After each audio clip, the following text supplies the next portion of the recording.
बिस्मिल्लाहिर्रहमानिर्रहीम। अस्सलाम वालेकुम नाज़रीन, लाइव डॉक्टर शाहिद मसूद के साथ मैं हूं नाइला अली। नाज़रीन, आज साबिक़ वज़ीर आज़म इमरान खान साहब ने एक मरतबा फिर कहा कि आम इंतखाबात ही तमाम मसाइल का हल है, कारकुन इलेक्शन की तैयारियां शुरू कर दे। दूसरी जानिब वज़ीर दाखिला राना सनाउल्लाह साहब आज कहते हैं कि इमरान खान साहब अगर मगर छोड़कर असम्बलियां तोड़ें और हम इलेक्शन के लिए तैयार हैं।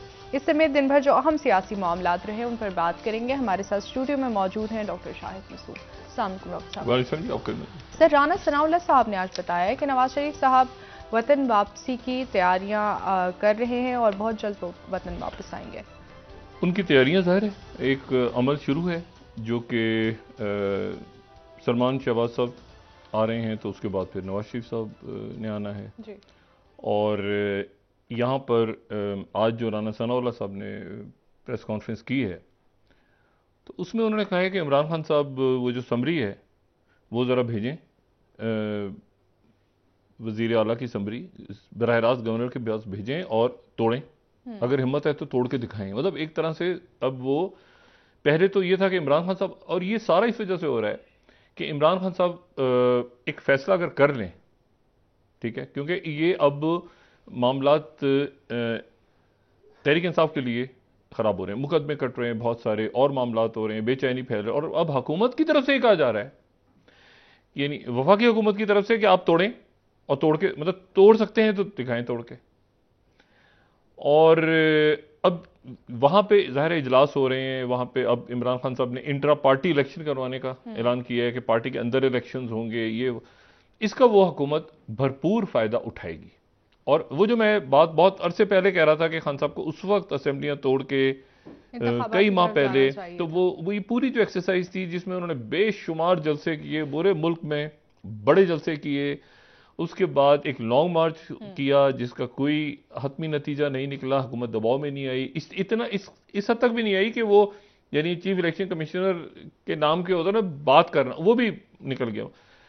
इमरान खान साहब को जितनी जल्दी हो, देखें ये बात अब सेकेंडरी है उनके लिए कि कितने अरकान उनके साथ हैं, कितने अरकान नहीं है, लेकिन एक फैसला वो करें। अगर चले 100 हैं, 125 हैं, 200 हैं, जितने भी उनके लोग हैं, वो उनके इस्तीफे देके कम से कम बाहर निकलें और एक रिस्क लें कि अगर वहां पे अच्छा हुकूमत कह रही है हम तैयार हैं इलेक्शन करवाने के लिए।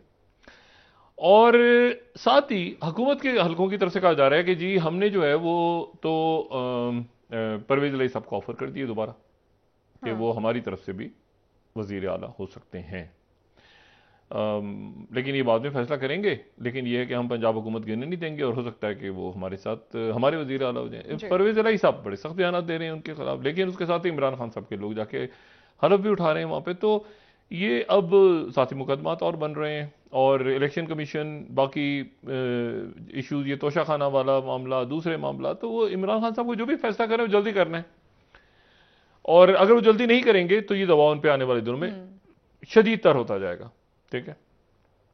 तो हम यही बात कर रहे हैं और ऐसी कोई और बात है नहीं कि जो इस वक्त की जाए, क्योंकि फैसला ही नहीं हो पा रहा। अब शिबली फराज साहब जो हैं वो इमरान खान साहब अपने नुमाइंदे के तौर पे भेज रहे हैं। अब आरिफ अलवी साहब खुद तहरीक इंसाफ के हैं वो, लेकिन इमरान खान साहब को कल उनको भेजेंगे तो शिबली फराज साहब को मैसेज लेके आएंगे खान साहब का। तो मतलब ये ऐसे ही है जिसे कहते हैं ना कि मामला जिसमें पूरी रियासती अमूर और सियासत और सारे एक जगह मुंजमद है। और अगर इमरान खान साहब को उनके जो भी लोग, ये देखे ना, एक फैसला इमरान खान साहब ने करना है, असेंबली में रहना है, असेंबली में नहीं रहना, ठीक है। मतलब है कि वो फैसला करें और क्या उसके नतीजे में, और कैलकुलेशन पूरी उन्होंने की होगी यकीनन कि क्या उसके नतीजे में दबाव बढ़ता है। अब ऐसा लग रहा है कि हुकूमत कह रही है तोड़ो। इस पूरे अरसे में उन्होंने अपने नंबर गेम पूरा कर लिया गालिबन, या वो तैयार है।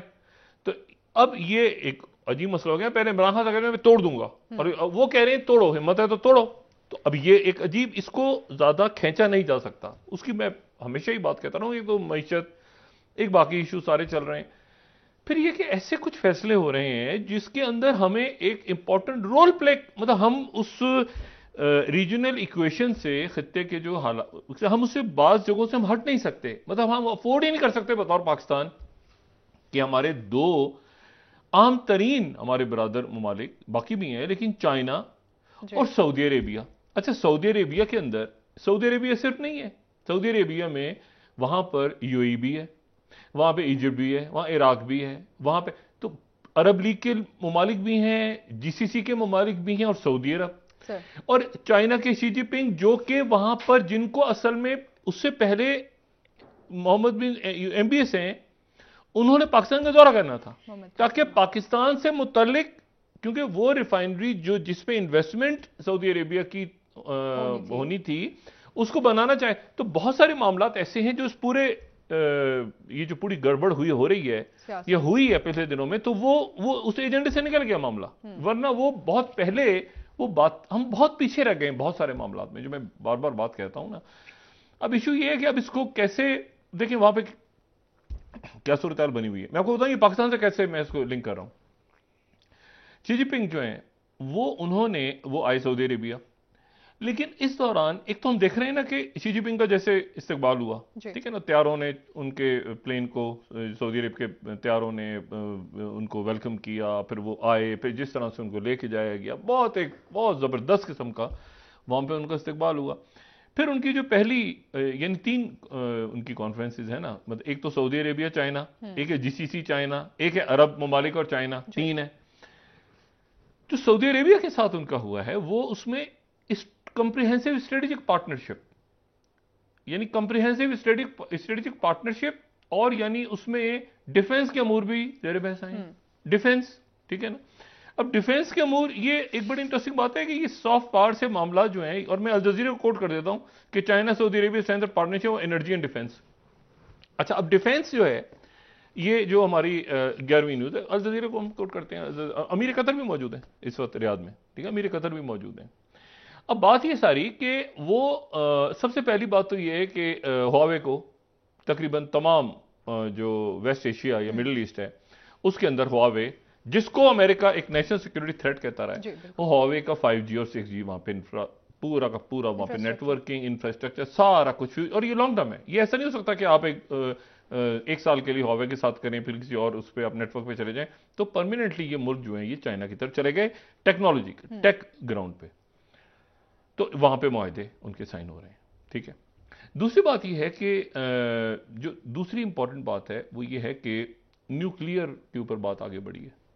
चाइना और सऊदी अरेबिया के दरमियान न्यूक्लियर एनर्जी के ऊपर बात आगे बढ़ी है, जो बड़ी इंपॉर्टेंट बात है, बड़ी इंपॉर्टेंट बात बिल्कुल है।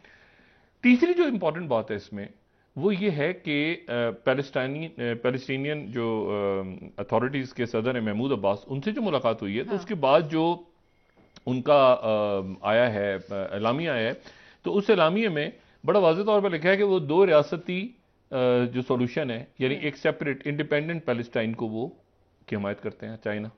यानी ये वही फार्मूला है जो सऊदी अरब का, ये वही फार्मूला है जो पाकिस्तान का है, यानी पैलेस्टाइन यानी 2 रियासती फार्मूला जो पाकिस्तान की स्टेट पॉलिसी है, जो सऊदी अरेबिया की शाह अब्दुल्ला मरहूम जो है उनकी तरफ से आई थी, फिर पाकिस्तान ने अडॉप्ट किया, बाकी मुल्कों ने अडॉप्ट किया, वही अब चाइना ने पॉलिसी ले गया चाइना।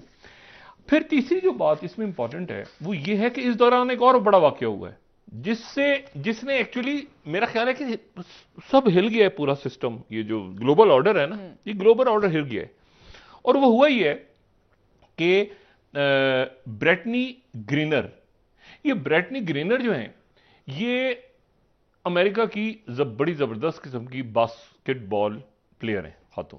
ये 2 ओलंपिक्स के अंदर इन्होंने गोल्ड मेडल्स लिए हैं, और 6'7" इनकी हाइट है, 6'6" या 6'7", मतलब बड़ी एक यानी आप समझें कि एक स्टार है ग्लोबल लेवल पे भी, अमेरिका में भी।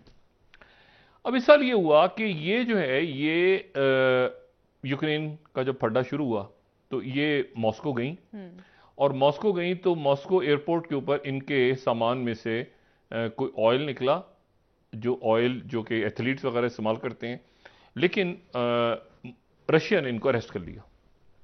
अच्छा, और इनको अरेस्ट करने के बाद ये हुआ कि इनके ऊपर चार्जेस फ्रेम किए कि ये जो हैं ये मुल्क में मुनशियात ड्रग्स लेके आ रही थी, और इनको अरेस्ट करने के बाद इनके ऊपर मुकदमा अगर शुरू उसकी प्रोसीडिंग्स होके किसी हतमी मराइल तक पहुंची तो 15 से 20 साल इनको जेल होती। अच्छा, ये मॉस्को ने इनको अरेस्ट कर लिया।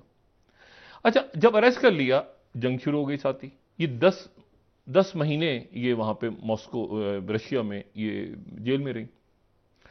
उसके बाद जनाब क्योंकि इतनी बड़ी स्टार, तो अब बातचीत शुरू हुई अमेरिका की। मैं आपको बता रहा हूं कि इस वक्त आप जरा अंदाजा लगाएं कि ये क्या वाकया हुआ है, इसको जरा इस पर गौर बंदा जितना करे तो उतना ही अपना सर पकड़ के बैठ जाए कि हुआ क्या है। अब इनसे कहा जनाब अमेरिका ने कि आप इनको रिलीज करें, आप इनको छोड़ें। सॉरी, रशिया से कहा अमेरिका ने। रशिया ने आगे से कहा कि आपके पास एक साहब हैं जिनका नाम है विक्टर बाउट। ये विक्टर बाउट आपके पास हैं और विक्टर बाउट को छोड़ें, तो उसके बदले में हम इन खातून को छोड़ेंगे। विक्टर बाउट कौन है? ये विक्टर बाउट जो हैं ये दुनिया के चंद बड़े जो हथियारों के असलहे का जो कारोबार करती शख्सियात हैं जी। ये उनमें से एक रहे हैं। और ये इनको मर्चेंट ऑफ डेथ वगैरह बहुत इनकी फिल्में, नॉवेल्स, स्टोरीज, इनको 2010 में एक स्टिंग ऑपरेशन किया था। सही। स्टिंग ऑपरेशन ये होता है कि यानी किसी और रूप में जाके लॉ एनफोर्समेंट एजेंसीज अपनी शक्ल वो साथ साथ लगी रहती हैं, फिर इनको थाईलैंड से गिरफ्तार कर लिया था। ये ताजिकिस्तान में पैदा हुए लेकिन रशियन है। अच्छा। और ये जो है ये पहले जहाज़ों का काम करते थे, फिर ये वेपन्स में आ गए, फिर ये इन्होंने अंगोला, सीरिलियन, इधर यहाँ पर कॉन्गो, यहाँ की सिविल जो खाना जंगी थी, प्राइवेट ऑर्गेनाइजेशन, इस दौर में इन पे ये भी इल्जाम लगा कि एक दौर में 90s में इन्होंने अलकायदा और तालिबान की भी हेल्प की, जिससे इनकार करते हैं। सही। लेकिन इनके ऊपर इनको जनाब अमेरिका ने गिरफ्तार किया और बैंकॉक से इनको ले गए वहां पे अमेरिका ले गए और इनको जनाब 25 साल की सजा सुना दी। 25 साल के लिए इनको जेल में डाल दिया। ये उस वक्त 45 साल के थे। विक्टर बाउट, इनका नाम रख दिया मर्चेंट ऑफ डेथ। और बेशुमार अच्छा इनके बारे में कैश नहीं लेते थे ये, तो इनके ये जिस अंदाज में पैसा लेते थे उसके ऊपर मूवी बनी, वो ब्लड डायमंड्स के, डायमंड की शक्ल भी कहते हैं, मुझे डायमंड दे दो, मुझे जरूरत नहीं है कैश वैश लेने की। तो ये इनके जहाज और बड़े दुनिया के बड़े, यानी अगर अमेरिका की आप देखें इनके जो केस है तो एक बहुत ही, इन्होंने जनाब रशियंस ने कहा कि हम ऐसा है कि ये जो आपके खिलाड़ी हैं ब्रिटनी ग्रीनर, उनको तब छोड़ेंगे जब आप विक्टर बाउट को छोड़ेंगे। विक्टर बाउट जो हैं वो पिछले 12 साल से वहां कैद काट रहे हैं और 25 साल की कैद है, मर्चेंट ऑफ डेथ। अब अमेरिका के आप देखें ना, मतलब ये कि कोई दोनों का प्रोफाइल अलग है। एक बास्केटबॉल की प्लेयर हैं ओलंपिक और एक वेपन डीलर हैं जिनको अरेस्ट किया है इसलिए कि वो एंटी एयरक्राफ्ट मिसाइल्स अमेरिकन को मारने की कोशिश, वो दुनिया भर में वेपन सप्लाई की है टेररिस्ट ऑर्गेनाइजेशन को, इसको तो लंबी चौड़ी चार्जशीट करके उनको जेल में डाल। अब जना बातचीत चलनी शुरू हुई। अब वहां पर एक और अमेरिकन को भी पकड़ा हुआ है, वो पकड़ा हुआ है 2018 से। वो जो 2018 से जिनको पकड़ा हुआ है वो जो है वो इनके एक स्पाई, ठीक है ना, एक स्पाई थे, उनका नाम था पॉल वेलन। तो पॉल वेलन को पकड़ा हुआ था, लेकिन वो इन्होंने कहा कि नहीं, आप ऐसा है कि एक के बदले एक, तो हमें विक्टर बाउट चाहिए, फिर हम ये छोड़ेंगे, रशिया ने ये कहा। अब जनाब क्या हुआ कि शी जिनपिंग मौजूद हैं सऊदी अरेबिया में, शी जिनपिंग हैं सऊदी अरेबिया में, और सऊदी अरेबिया और यूएई मतलब अबू धाबी एयरपोर्ट पे 2 प्राइवेट जहाज आते हैं।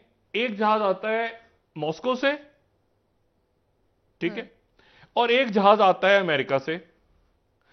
और जो मॉस्को से आता है उसमें वो बास्केटबॉल प्लेयर हैं, और जो वॉशिंगटन से आता है उसमें वो वेपन डीलर हैं।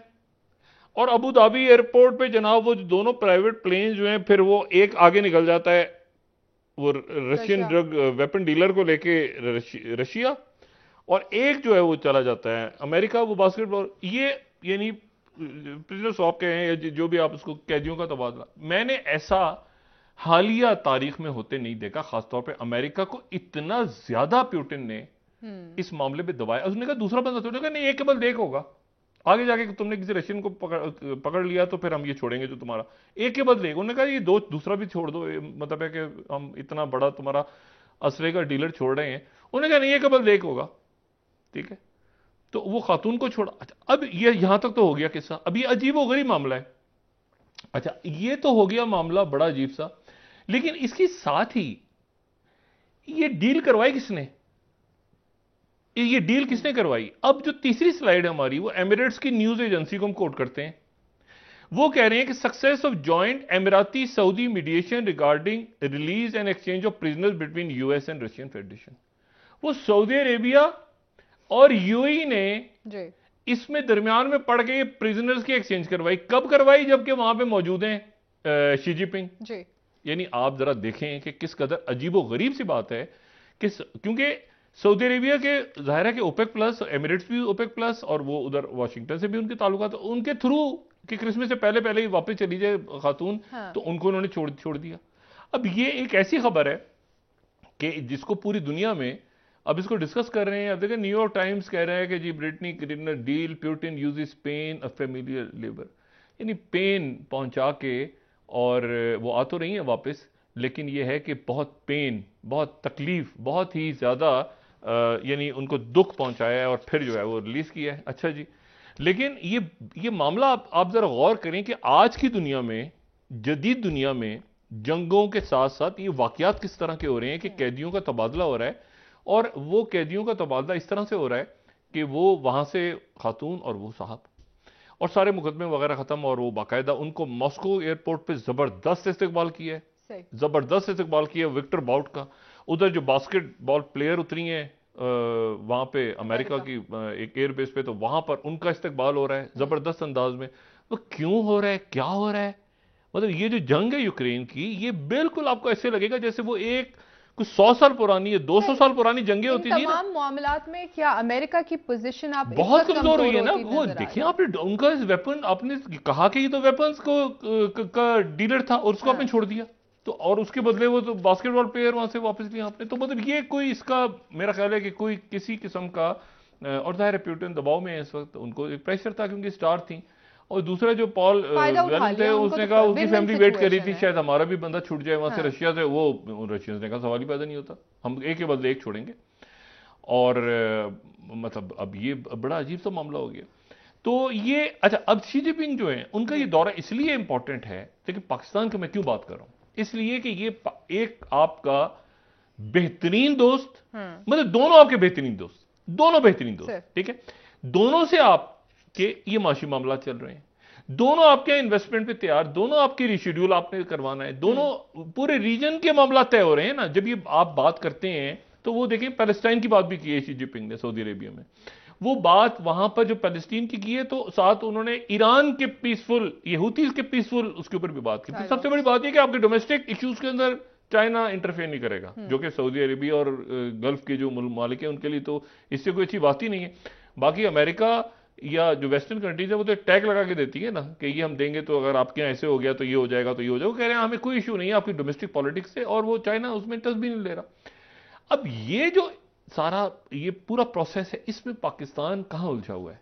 अगर आप देखें ना, हम कहां उलझे हुए हैं।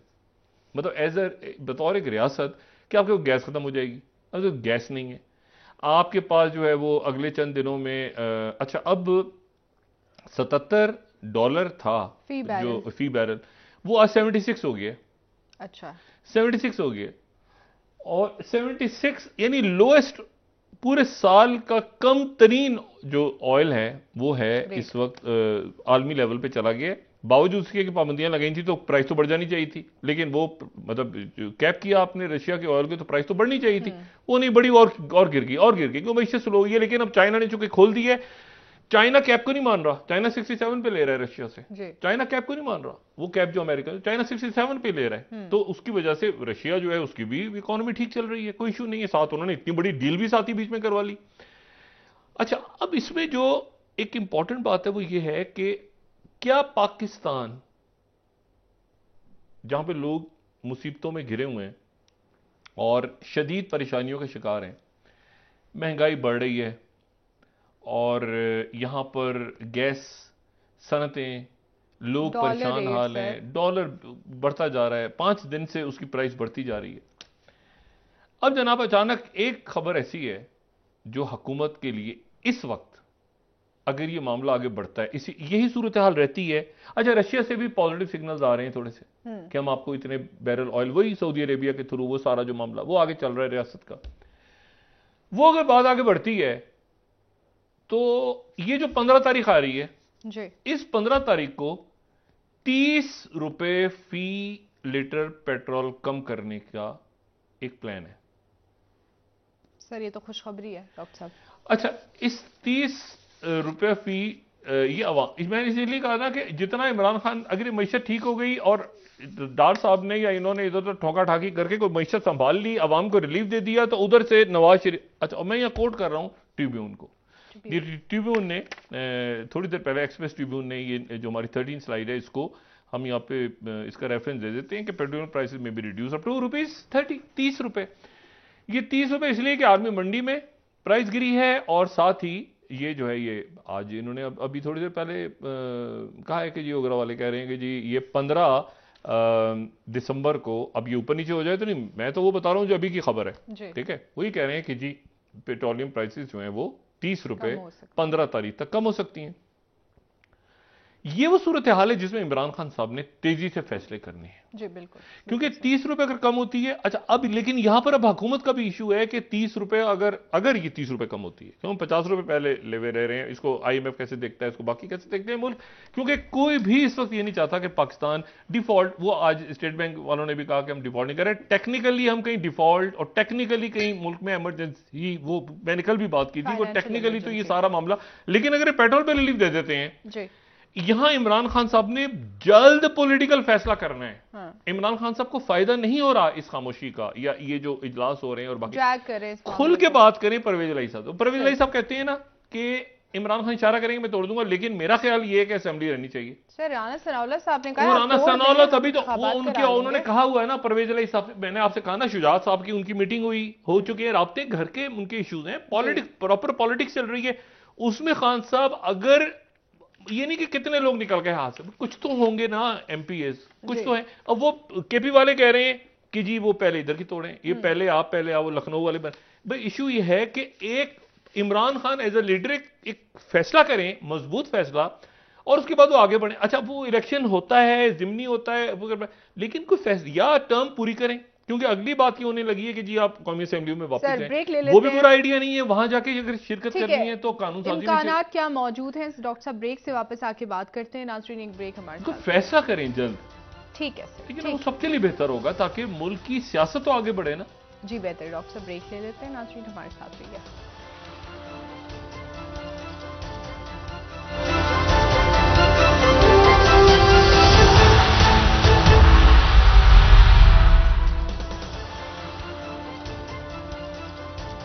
वेलकम बैक नाज़रीन। जी डॉक्टर साहब ब्रेक से पहले आपने बात की कि अगर हुकूमत इस वक्त मईशत को किसी तरह से भी संभाल लेती है या आवाम को रिलीफ दे देती है, तो इस वक्त ये तमाम तर मामलात खान साहब के फेवर में नहीं जाएंगे। नहीं, मईशत तो नहीं संभल रही, मईशत का संभलना एक अलग चीज है। महंगाई और ये LCs नहीं खुल रहे, और आपके ज़र मुबादला के ज़खायर कम होते जा रहे हैं हर रोज, और अब आपने सऊदी अरेबिया से $3 बिलियन लेने, और वो अलग है। ये वो बात है जो एक्सप्रेस ट्रिब्यून ने भी कोट की है कि 30 रुपए हुकूमत 15 तारीख को कम करने का इरादा रखती है। बस ये अगर ये होता है और उसके नतीजे में कोई अवाम को रिलीफ मिलता है, अभी कैसे मिलता है, क्या होगा, IMF का रिस्पॉन्स, वो उनका तो डेलीगेशन नहीं आ रहा, वो तो एक तरह से रुके हुए हैं सारे मामला, महंगाई अपनी जगह, LCs नहीं खुल रही, वो सारा अपनी जगह। मैंने सिर्फ ये कहा कि ये जो आज प्रपोजल किया है कि आप 15 तारीख से 30 रुपए फी लीटर पेट्रोल कम कर दें, इसको हुकूमत एक बहुत बड़ा स्टेप के तौर पे लेके, और उसके साथ अगर महंगाई कुछ कम होती है और बाकी मामलात होते हैं, क्योंकि मेरे अंदर ग्लोबल लेवल पे ये डॉलर की, ये पेट्रोल की कीमत जो है वो कम हो गई है, जो कि अमेरिकन एस्टिमेट भी, अमेरिका को भी अंदाजा ये था कि शायद उधर से जब कैप करेंगे रशिया का ऑयल, तो रशिया के ऑयल को कैप करने के, यानी 60 से ऊपर कोई ना ले, तो लेकिन वो ले रहे हैं, लोग सारे ले रहे हैं, कैप को तो कोई फॉलो नहीं कर रहा, वहां से फ्लीट्स निकल रहे हैं, चोक हुआ वो सारा जो ब्लैक सी से निकलते हैं टैंकर सारा, तो वो तो निकल रहे हैं और बड़ी तादाद में पूरी दुनिया में जा रहे हैं। अब इसमें इशू ये है सारा कि इसमें लेकिन इस पूरे खेल मेरा से कहना कि चाइना, सऊदी अरेबिया, ये अलायंसेस, ये लॉन्ग टर्म अपने इकोनॉमी को कैसे ठीक करना है, किस तरह से आपने IMF के साथ, ऐसा नहीं हो रहा फौरी तौर पे कि कोई भी एक मुल्क, सऊदी अरेबिया जैसे, तो वो सऊदी अरेबिया चाइना की तरफ चला गया तो अमेरिका से ताल्लुकात ही हो उतरे ही अमेरिका, लेकिन उसने ये बताया जरूर मिडिल ईस्ट के जो GCC अरब मुल्कों ने कि हम इस वक्त जो है वो हमारे पास दूसरा रास्ता है, अगर आप यहां से अपने मिसाइल्स को या डिफेंस के निजाम को या बाकी मामलात को, ये ना ट्रेड पे भी बात हो रही है, डिफेंस पे भी हो रही है, एनर्जी पे भी हो रही है, उनको जो नियॉन सिटी बन रहा है, ये 1 ट्रिलियन का प्रोजेक्ट है सऊदी अरेबिया में, 1 ट्रिलियन जो नियॉन सिटी है, और ये 2030 विजन जो है, तो उसमें उसका सारा इंफ्रास्ट्रक्चर जिसमें आर्टिफिशियल इंटेलिजेंस, फेशियल रिकग्निशन, ये सारा का सारा वो सारा वो जो टेक है उसका तो बादशाह है चाइना। तो वो चाइना की इन्वेस्टमेंट इंफ्रास्ट्रक्चर पर 6G पे बात हो रही है, डिफेंस पे बात हो रही है, ड्रोन से बात हो रही है, बेशुमार। अब इशू ये है कि यहां से एक दरमियान में एक मुल्क,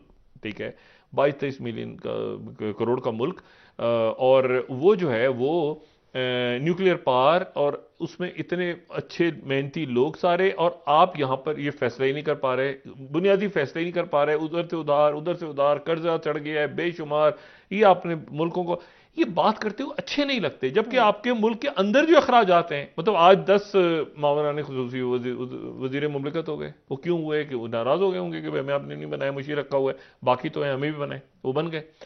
ये वो सारा मसला है जो कि इस हम सब ने बैठ के तय करना है, हुकूमत हो, ये हो, वो हो, दाएं बाएं, के ये कम से कम पॉलिटिकल सियासी तौर पे जो एक अदम इस्तेकाम है वो खत्म हो। जी। इमरान खान साहब पे मुकदमे बन रहे हैं, धड़ाधड़ मुकदमे बनते जा रहे हैं। उसकी वजह ये कि वो जहां तक गए वो भी तो गए ना, एक खास स्टेज तक गए, पहले भी नैब के वाले से भी, और जो ऐलानात, और अभी सारा लॉन्ग मार्च और ये सारा।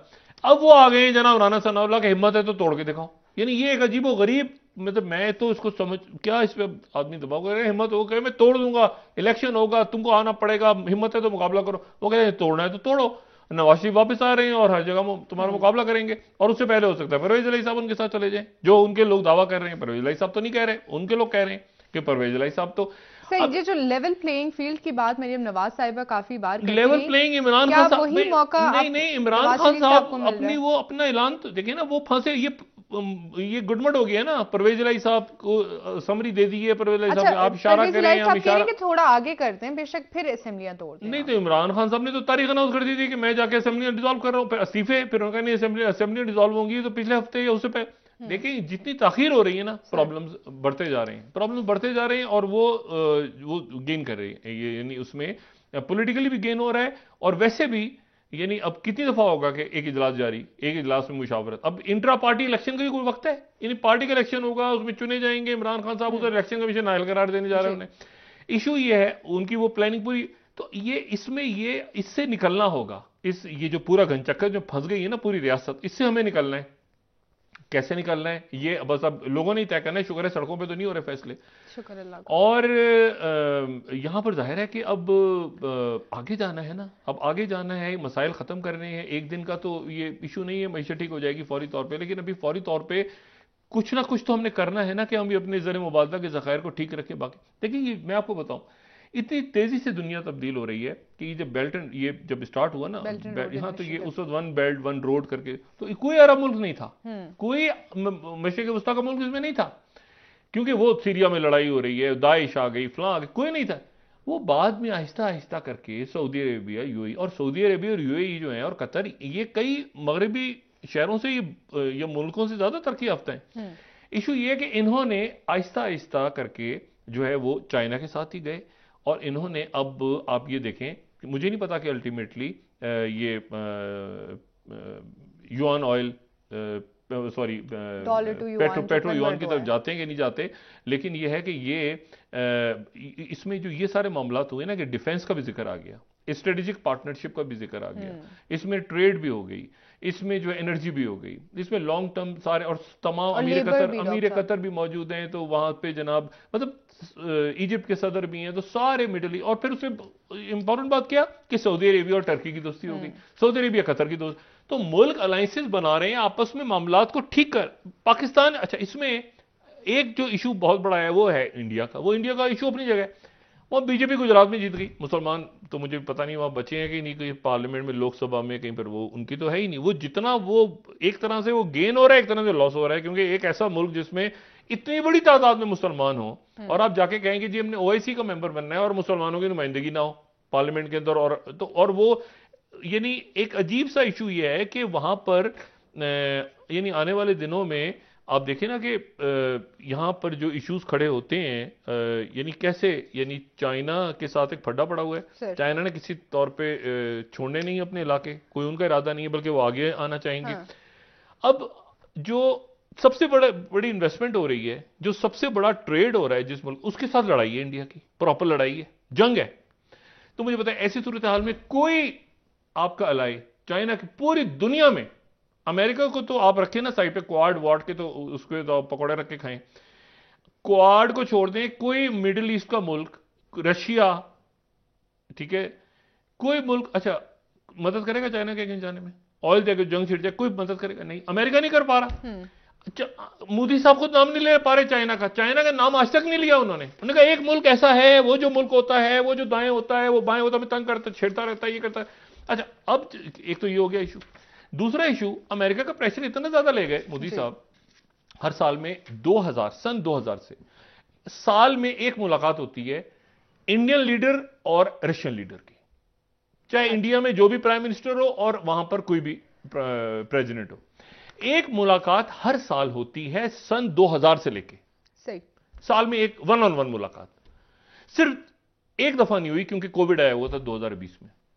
अब जनाब वो मुलाकात जो है वो मुलतवी कर दी गई है। अच्छा, ये ब्लूमबर्ग के रिकॉर्ड कर रहा हूं। Modi to skip annual Putin summit over Ukraine nuclear threat. ओ भाई, वो प्यूटिन ने कभी कहा होगा कि मैं न्यूक्लियर इस्तेमाल करूंगा? इसको बहाना बना के मोदी साहब खिसक नहीं है, ठीक है। ये they have held 21 summits in last 2 decades. 21 दफा मिले वन ऑन वन। इंडिया में जो भी प्राइम मिनिस्टर होता, इस दफा उन्होंने जनाब कह दिया balance ties Russia and US के चक्कर में, वो यानी एक रशिया था, उससे भी मीटिंग नहीं हो रही। अच्छा जी, क्यों नहीं हो रही? अमेरिका नाराज, अमेरिका बहादुर। अमेरिका, अब इशू ये है कि वो इसमें, और अमेरिका आगे से क्या कह रहा है?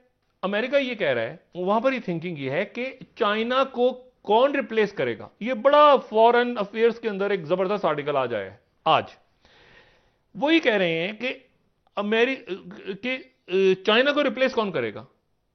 चाइना से अगर हम खत्म करते हैं अपनी तिजारत वगैरह, तो इंडिया नहीं कर सकता, ठीक है। हाँ, इंडिया नहीं कर सकता।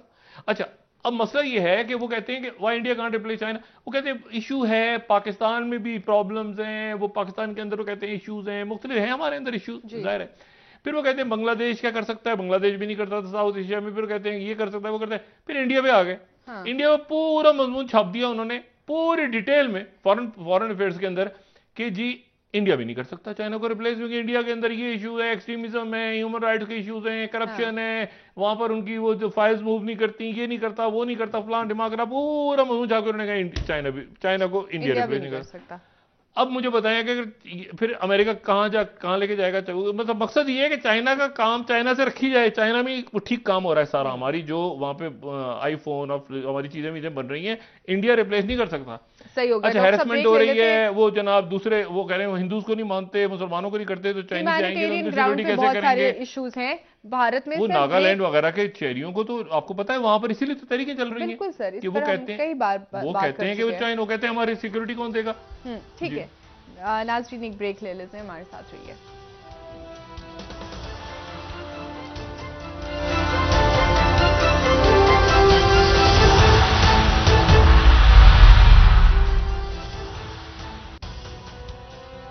वेलकम बैक नाजरीन। सर, आज मौलाना फजल रहमान साहब की जानिब से एक बयान दिया गया। कहते हैं कि आलमी इदारे हमें इक़्तिसादी तौर पर कमज़ोर करना चाहते हैं। इस वक्त हुकूमत के साथ हैं, इत्तेहादी हैं।